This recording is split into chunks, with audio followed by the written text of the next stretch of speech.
की पताका आज संपूर्ण विश्व के अंदर बड़े गर्व से लहरा रही है और भारत अपनी जड़ों से जुड़ते हुए फिर से एक बार विश्व गुरु बनने की ओर अग्रसर हो रहा है।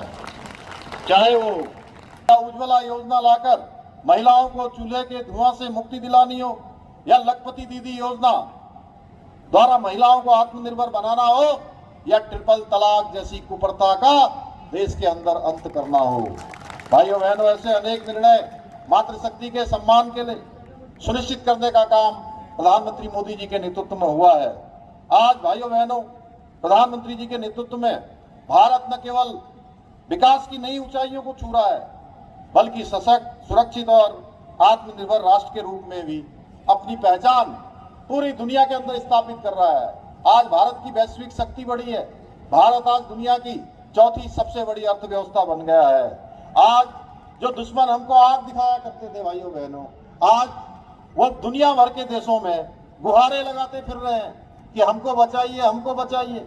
आप सभी भली बात जानते हैं, एक समय वो था जब भारत का कोई भी बड़ा शहर आतंकवाद से सुरक्षित नहीं था, क्योंकि उस समय की सरकारों के अंदर इच्छा शक्ति नहीं थी और साहस भी नहीं था भाइयों बहनों कि आतंकवादियों और उनको संरक्षण देने वालों के खिलाफ ठोस कार्रवाई की जा सके। पुलवामा के बाद, उरी के बाद, या अभी ऑपरेशन सिंदूर के माध्यम से आतंकियों का उनके दिल में ही सफाया करने का काम भारत की सेना ने किया है। वहीं आतंकियों को मदद करने वाली पाक सेना के डिफेंस अड्डों, डिफेंस सिस्टम, हवाई अड्डों को पूरी तरह से तबाह कर दिया गया। ऑपरेशन सिंदूर के माध्यम से ऐसा प्रहार किया गया कि पाकिस्तान को 4 दिन पर ही घुटनों के बल लाकर संघर्ष विराम की भीख मांगनी पड़ी। भाइयों बहनों, प्रधानमंत्री आदरणीय मोदी जी के नेतृत्व में और उनके मार्गदर्शन में उत्तराखंड सरकार भी नवनिर्माण, पुनर्निर्माण, सांस्कृतिक विरासत के संरक्षण के लिए पूरी तरह से प्रतिबद्ध होकर काम कर रही है। केदारखंड, मानसखंड में हम अनेक मंदिरों का सौंदर्यीकरण कर रहे हैं। बद्रीनाथ और केदारनाथ में मास्टर प्लान के तहत काम हो रहा है। गाँव में चयनित हो रही है, बल्कि स्वयं सहायता समूह, स्टार्टअप, होम स्टे, लघु उद्योगों के माध्यम से आत्मनिर्भर बन रही है। लखपति दीदियां बन रही है। 1.5 लाख लखपति दीदी अभी तक राज्य के अंदर बन गई है।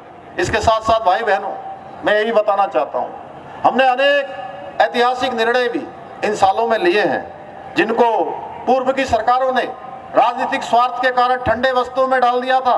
जहां हमने पूरे देश के अंदर, अभी लोकपाल जी मुझे बधाई दे रहे थे, जहां पूरे देश के अंदर देवभूमि उत्तराखंड के लोग इस बात पर गौरव कर सकते हैं, अपने आप में गर्व कर सकते हैं कि हम पहले राज्य बन गए हैं जहां रहने वाले किसी भी जाति, पंथ, समुदाय, धर्म के लोगों के लिए एक समान कानून, समान नागरिक संहिता का कानून लागू हो गया है।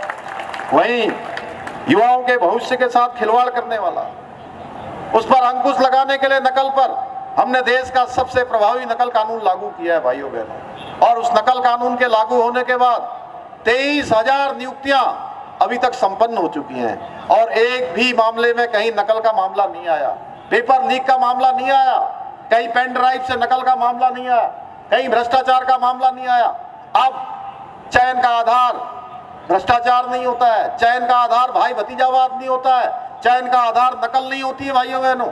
अब चयन का आधार होता है तो केवल और केवल योग्यता, प्रतिभा उनके चयन का आधार होती है भाइयों बहनों।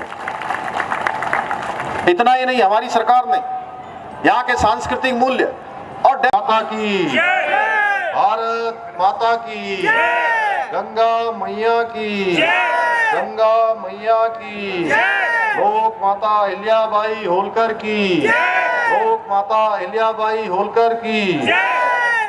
धनकर समाज द्वारा आयोजित